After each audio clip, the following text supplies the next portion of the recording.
अस्सलाम वालेकुम dear students, first year computer science की हमारी आज की इस वीडियो में हम बात करेंगे प्राइवेसी एंड सिक्योरिटी थ्रेट्स पे। प्राइवेसी थ्रेट्स अलग, प्राइवेसी एंड सिक्योरिटी थ्रेट्स अलग और इनकी प्रिवेंशन जो है जैसे कि सिक्योरिटी थ्रेट प्रिवेंशन टेक्निक्स, ये हम क्वेश्चन जो है वो अलग से कवर करेंगे। ये यानी कि एक ही सेगमेंट में कवर होगा बट ये दो क्वेश्चन अलग अलग से आ सकते हैं। इवन ये शॉर्ट क्वेश्चंस में आपको पूछा जा सकता है कि सिक्योरिटी थ्रेट्स जो होते हैं उनकी प्रिवेंशन टेक्निक्स के नाम बता दो, या प्राइवेसी एंड सिक्योरिटी थ्रेट्स कौन कौन से हैं उनके नाम बता दो, शॉर्ट क्वेश्चन। और दोनों को मिलाकर ये एक इंपॉर्टेंट आपका लॉन्ग क्वेश्चन कंसिडर हो सकता है। आपने बताना है जी कि आपके डाटा को कौन कौन सा नुकसान हो सकता है, किस किस तरह के खदशात हैं, कौन कौन से तरह के इश्यूज क्रिएट हो सकते हैं और फिर उनके सोल्व करने के यानी कि उसके उनको रोकने के जो तरीके हैं हमने वो बताने हैं। तो ये टॉपिक बेसिकली इस चीज से रिगार्डिंग है, रिलेटेड है। मैं आपको मजीद कुछ चीजें गाइड कर देता हूं। देखिए जी, सबसे पहले privacy and security are the major concerns. आपके डाटा प्राइवेसी में ये बहुत इंपॉर्टेंट चीजें हैं, ये आप भी जानते हैं। अब अगर हम प्राइवेसी और सिक्योरिटी थ्रेट्स की बात करें तो हमारे इस डिजिटल एज में, क्योंकि हम लोग जब डिवाइसेस को इस्तेमाल करते हैं तो हमारा बहुत सारा डाटा इस्तेमाल होता है। हम अपनी ईमेल इस्तेमाल करते हैं, अपना फोन नंबर इस्तेमाल करते हैं और ये बहुत इंपॉर्टेंट दोनों डाटा आपको भी बताए हैं, ये दोनों बड़ी इंपॉर्टेंट एग्जांपल्स हैं। फिर इसके अलावा हम CNIC की बात कर लेते हैं, या इसके अलावा भी बहुत सारा जो हमारा रिकॉर्ड है हम किसी भी सोशल मीडिया प्लेटफॉर्म पे अपलोड कर रहे हैं, या बैंकिंग इंफॉर्मेशन है हमारी बैंकिंग वेबसाइट पे या बैंकिंग एप्लीकेशन के अंदर, तो वो भी बहुत इंपॉर्टेंट है। फिर हम ट्रांजैक्शंस करने के लिए जो भी रिकॉर्ड लगाते हैं, जो भी हम अकाउंट नंबर्स लगाते हैं, वो भी सारी चीजें बड़ी इंपॉर्टेंट है। इन तमाम चीजों को फिर अटैक्स भी हो सकते हैं इनके ऊपर, और इन तमाम चीजों को खतरे भी होते हैं, इन तमाम चीजों को डेंजर का सामना करना पड़ता है, क्योंकि हैकर सबसे पहले इन्हीं चीजों को अप्रोच करता है, आपके क्रेडेंशियल्स को अप्रोच करता है। वो आपके पर्टिकुलर सिस्टम को अप्रोच नहीं कर पाता, पहले वो अप्रोच करेगा आपके क्रेडेंशियल्स को, वो किसी प्लेटफॉर्म के जरिए से आपके कंप्यूटर में इंजेक्ट होगा। तो इसके लिए वो क्या करता है जी, potential to compromise personal information, यानी कि यही जो प्राइवेसी एंड सिक्योरिटी थ्रेट्स हैं, they are potential to compromise personal information, यानी कि हमें नुकसान पहुंचा सकते हैं। इनके अंदर पोटेंशियल होता है आपकी पर्सनल इंफॉर्मेशन के ऊपर कॉम्प्रोमाइज करना, यानी कि उसको जो है आप समझ लीजिए डिस्टर्ब करने के लिए। ठीक है जी, तो टाइप्स ऑफ सिक्योरिटी थ्रेट्स कौन कौन से, पहले तो हम ये देखते हैं कि हमारे पास कौन कौन से सिक्योरिटी के थ्रेट्स पाए जाते हैं। नंबर 1 पे सबसे पहला जो सिक्योरिटी का थ्रेट है, यानी कि जो जिसकी वजह से आपकी सिक्योरिटी डिस्टर्ब हो सकती है, आपकी प्राइवेसी डिस्टर्ब हो सकती है, उसमें नंबर 1 पे है स्पैम। देखिए, स्पैम मैसेजेस जो होते हैं ना, वो हमारी या तो ईमेल के जरिए से या फिर SMS के जरिए से हमें ये स्पैम का जो इश्यू आता है ना, ये क्रिएट होता है। स्पैम मैसेजेस जो होते हैं वो हमारे ईमेल पे या हमारे मोबाइल फोन के ऊपर भी हमें रिसीव हो सकते हैं, सिम के ऊपर रिसीव हो सकते हैं। ये बल्क SMS होता है, यानी कि बहुत सारे लोगों को एक ही वक्त में मैसेजेस भेजे जाते हैं जानबूझ के, किसी भी प्रोडक्ट का हिंट देकर, किसी भी प्रोडक्ट का कह के जी कि ये प्रोडक्ट हम जो है वो एडवर्टाइज करने की कोशिश कर रहे हैं या आप इसकी सर्विस हासिल करें, किसी भी तरीके से। वो उसके अंदर, उस मैसेज के अंदर कोई हार्मफुल कंटेंट होता है जिसके ऊपर वो आपको क्लिक करवाना चाहते हैं, यानी कि उसके ऊपर कोई ऐसा लिंक है उस मैसेज के अंदर जिसको वो चाह रहे हैं कि आप क्या करें, उसको क्लिक करें। तो स्पैम जो मैसेजेस होते हैं, स्पैम बेसिकली क्या है, आपके अनवांटेड मैसेजेस हैं जो आप नहीं चाहते, आपका टाइम भी वेस्ट हो रहा है, आपका टाइम भी वेस्ट करते हैं ये, और आपको जानबूझ के आपकी सिक्योरिटी को डिस्टर्ब करने की कोशिश की जाती है। आपको एक मैसेज रिसीव हुआ, उसके ऊपर लिखा हुआ था कि जी you have won a prize, और उसके लिए हमें 500 रुपीज की pay fee for 500 rupees to claim that price. उस प्राइस को क्लेम करने के लिए या उसको डिस्पैच करवाने के लिए, वो जो भी आपका प्राइस निकला है ना, आप क्या करें, इस लिंक के ऊपर क्लिक करें। या आपको मैसेज शो होता है कि जी HBL बैंक की तरफ से, HBL बैंक का नाम लिखा हुआ था और HBL की तरफ से मैसेज शो होता है, जो कि एक्चुअली HBL बैंक की तरफ से नहीं। याद रखिएगा, बैंक कभी भी आपको ईमेल के जरिए से पासवर्ड चेंज करना, पिन भेजना, 4 डिजिट कोड भेजने का काम कभी भी नहीं बोलेगा, कभी भी नहीं, पॉसिबल ही नहीं है।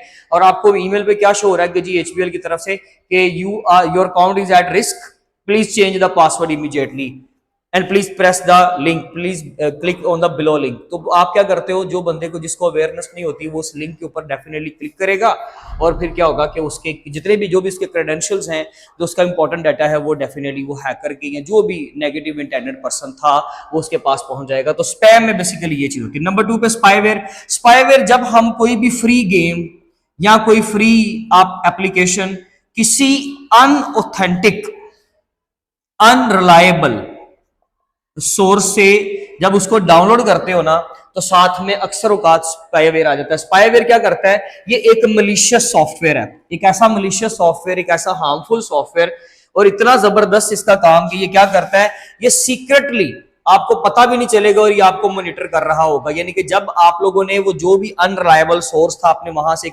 एक जो ऑथेंटिक वेबसाइट नहीं थी वहां से बस आपने क्या किया, एक गेम इंस्टॉल कर ली, उसकी फाइल इंस्टॉल कर ली डाउनलोड करके, देन आपने कोई एप्लीकेशन की बात कर ली, आपने वो इंस्टॉल की किसी ऐसे अनरिलायबल सोर्स से, तो वो स्पाईवेयर आपके कंप्यूटर में आ जाता है। और वो स्पाईवेयर इटसेल्फ एक सॉफ्टवेयर है, और वो कर क्या रहा है, सिर्फ आपकी एक्टिविटी को जो है वो मॉनिटर कर रहा है कि आप कौन सी वेबसाइट को विजिट कर रहे हो, आप कंप्यूटर के ऊपर कब अपना पासवर्ड कहीं पे टाइप करते हो, कहीं पे ईमेल टाइप कर रहे हो, आपकी जो भी एक्टिविटी है ना उस वक्त आप कंप्यूटर के ऊपर जो भी काम कर रहे हो, स्पाईवेयर एक ऐसा मलिशियस सॉफ्टवेयर है जो उस चीज को क्या कर रहा है, ट्रैक कर रहा है, उस चीज को डिटेक्ट कर रहा है, देख रहा है कि आप क्या काम कर रहे हो।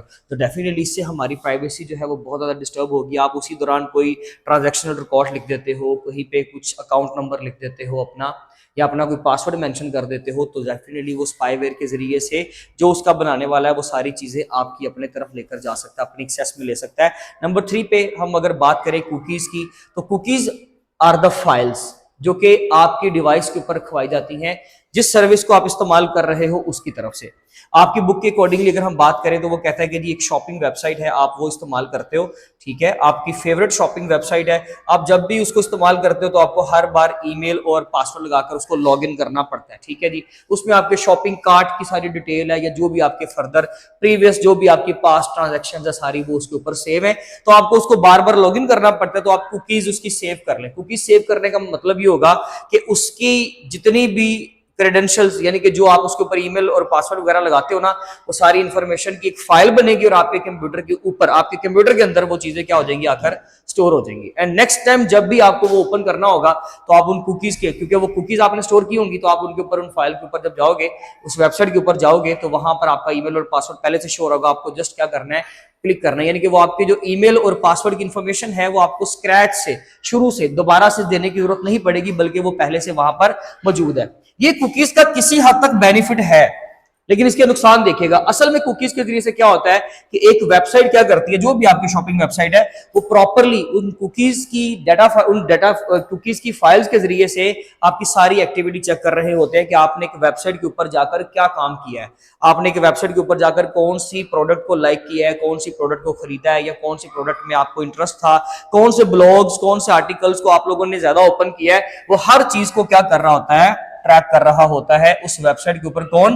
कुकीज की फाइल। हमें इसका नुकसान यह है कि देखिए ना, उस वक्त अगर हम कोई ऐसा सेंसिटिव इंफॉर्मेशन यूज करते हैं अपनी, तो हमें तो डेफिनेटली इसका नुकसान होगा। फिर देखेंगे कि इसके मैनेजमेंट में इसको रोकने के लिए हम क्या करते हैं, वो उसकी प्रिवेंशन टेक्निक्स में अभी डिस्कस करेंगे।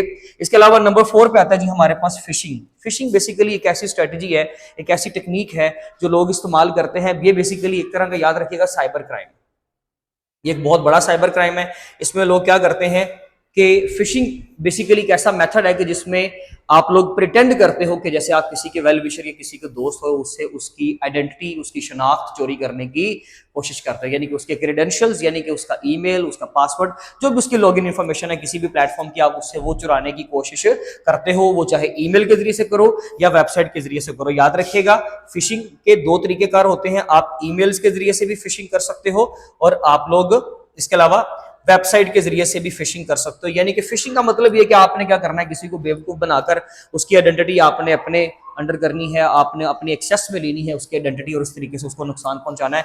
इसमें आप, जैसे कि हमने स्पैम में पढ़ा था कि स्पैम में हमें अनवांटेड मैसेज कहां पे आते हैं, ईमेल पे या एसएमएस पे।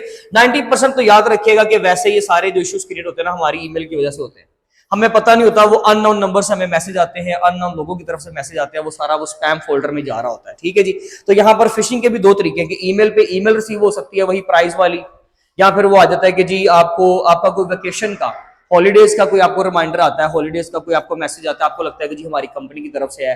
अगर आप एक स्टूडेंट हो, आपको ईमेल आ गया प्रिंसिपल @ जो भी आपका कॉलेज का नाम है, आप तो डेफिनेटली ट्रस्ट करके फौरन उसको ओपन करने की कोशिश करोगे, लेकिन एक्चुअली वो क्या होता है, फिशिंग होती है। उसमें कोई ऐसा लिंक होगा कि जो वायरस स्प्रेड कर देगा, आपके डाटा को चोरी कर लेगा, या आपके डाटा को डिस्टर्ब कर देगा, आपकी प्राइवेसी को डिस्टर्ब कर देगा। इसके अलावा अगर हम बात करें फार्मिंग की, तो फार्मिंग एक बहुत ही अलग एक स्ट्रेटजी है, एक टेक्निक है।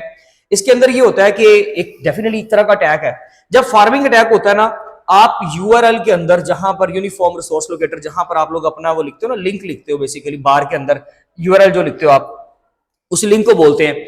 आपने वहां पर जब लिंक लिखा ना, आपने कोई भी चीज टाइप की, तो आप तो एक्चुअली असल वेबसाइट का नाम लिख रहे हो या प्लेटफॉर्म का नाम लिख रहे हो जहां पे आप अपने आप को रीडायरेक्ट करवाना चाहते हो। लेकिन असल में क्या होता है, अगर फार्मिंग अटैक हो जाए, तो फार्मिंग अटैक की ये डेफिनेशन भी है, तो फार्मिंग अटैक अगर हो जाए तो क्या होता है कि आपको एक फेक वेबसाइट के ऊपर पहुंचा दिया जाता है। यानी कि आपने लेट्स से फेसबुक की एग्जांपल बनती तो नहीं है, लेकिन चलिए अगर हम एक local let's say e commerce की वेबसाइट है, सपोज कर ले हम एबीसी, कोई भी एक वेबसाइट है उसकी बात करते हैं, हमने एबीसी का नाम लिखा, तो आपने तो नाम तो सही वेबसाइट का लिखा, लेकिन एक्चुअली जब ये फार्मिंग अटैक होता है आपको समझ ही नहीं आती कि वो आपको फेक वेबसाइट पे ले जाता है, और उस फेक वेबसाइट का सारा लेआउट, उसका सारा डिजाइन, उसका इंटरफेस भी ओरिजिनल वेबसाइट से मिलता जुलता होता है, और आप समझते हो कि जी हमें तो ओरिजिनल वेबसाइट से जो है वो सारा कुछ हो रहा है। आप अपनी ईमेल की डिटेल, आप वहां पे अपना लॉगिन डिटेल, आप अपना पासवर्ड भी टाइप करते हो, आप अपनी कोई ट्रांजेक्शन भी कर लेते हो, आपकी सारी डिटेल चोरी हो जाती है। फार्मिंग अटैक इस तरह का खतरनाक किस्म का अटैक होता है, इवन आपको समझ ही नहीं आती। अब इसके जो है वो इससे बचाव के लिए हम क्या करेंगे वो हम जल्दी से इनके पढ़ लेते हैं जी। प्रिवेंशन टेक्निक्स, प्रिवेंशन टेक्निक्स में सबसे पहले स्पैम फिल्टर है। हमें स्पैम फिल्टर्स यूज करने चाहिए। जितने भी अनवांटेड मैसेजेस हैं जी सारे, वो आपके स्पैम फोल्डर में चले जाए, और हमें पता होगा कि स्पैम फोल्डर का मतलब ये कि मैंने इसको देख सोच के ओपन करना है। देखिए, स्पैम फोल्डर का मतलब हरगिज ये नहीं है कि जी वो लाजमी तौर पे कोई हैकर ही होगा, 100%, ऐसा नहीं है। देखिए 90% केसेस में चले आप मान लीजिए कि जी वहां पे एक अनइंटेंडेड पर्सन ने आपको पैगाम भेजा है, या जो अनरिलायबल सोर्सेस से आपको मैसेजेस आए हैं वो हम मानते हैं। लेकिन 10% ऐसा होता है कि आपका कोई जानने वाला नहीं है, कोई दूर दराज एरिया से आपका कोई यूएसए में दोस्त बैठा हुआ, उसने आपको ईमेल कर दी, सपोज उसके पास आपका ईमेल एड्रेस था, तो आप शर्तिया में एक बात कहता हूं कि जितना डिस्टेंस है, वो जितने राउटर से आईपी बदल बदल कर आ रहा है ना, वो यही आपका सिस्टम ये डिटेक्ट करेगा कि ये एक जो है स्पैम ईमेल है, तो वो स्पैम फोल्डर में उसको डाल देगा या जंक फोल्डर में उसको डाल देगा। तो वहां पर हम लोग जो है स्पैम जो है फिल्टर्स इस्तेमाल कर लेते हैं। वो क्या करता है कि जी वो उसको ऑटोमेटिकली उन स्पैम ईमेल्स को हमारे इनबॉक्स में लाने की बजाय उसको स्पैम फोल्डर में अलग से कर देता है, या उसको ब्लॉक कर देता है। याद रखिएगा, ये जितने भी हम लोग ईमेल सर्विसेज इस्तेमाल करते हैं, जैसे जीमेल की बात कर ले, याहू की बात कर ले, इनके अंदर अपने बिल्ट इन स्पैम फिल्टर्स हैं। जो आपके स्पैम ईमेल्स आते हैं वो खुद ही उस फोल्डर में चले जाते हैं, आपको वहां तक जाने की जरूरत ही नहीं पड़ती। आप बाद में जाए डिलीट कर दें, ब्लॉक कर दें, जो भी आपने करना है, ये तरीकेकार होते हैं। या उसको ओपन ना करें, 3 तरीके हैं, आप वहां पे उनको डिलीट कर दो, नंबर 2 पे ब्लॉक कर दो, नंबर 3 आप उससे अवॉइड करें, आप उसको ओपन ही ना करें। एंटीवायरस सॉफ्टवेयर यूज करें जी स्पाईवेयर वगैरह को डिटेक्ट करने के लिए, ताकि आपको पता हो कि स्पाईवेयर अगर आ गया है, एंटीवायरस सॉफ्टवेयर को स्ट्रॉन्ग सा डाउनलोड करें, पेड वाला, और बाद में जब आप उसको इस्तेमाल करोगे तो जो भी आपके कंप्यूटर के अंदर वायरस होगा वो डिटेक्ट हो जाएगा, आप उसको रिमूव कर सकोगे। कुकी मैनेजमेंट की बात करें तो आप लोग कुकीज को मैनेज किया करो।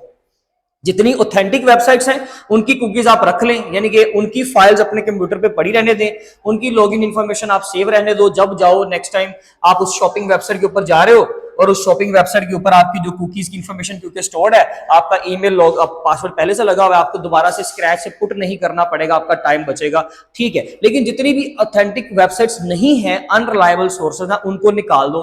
वहां की कुकीज कभी भी सेव ना रखें, अपनी फाइल्स को वहां पर स्टोर मत होने दें अपने कंप्यूटर के अंदर।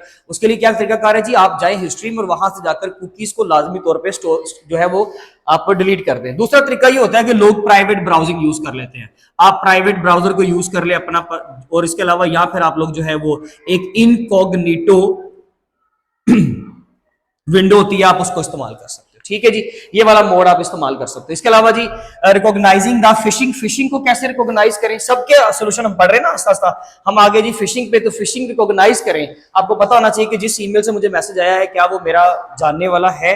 अगर तो वो सेंडर जिसने आपको वो पैगाम भेजा है, अगर आप उसको रिकॉग्नाइज करते हो तो ठीक है, आप उस ईमेल को ओपन कर ले, अदरवाइज आप उससे अवॉइड करेंगे, आप उसको ओपन नहीं करोगे। The last one is guarding against the pharming, pharming attack से बचाव के लिए ये किया जाता है कि इस वेबसाइट के नाम से पहले हमेशा HTTP hypertext transfer protocol, HTTP protocol का नाम लिखा जाए। और इसके अलावा ये भी चेक किया करें कि वहां पर पैड लॉक बना हुआ है या नहीं।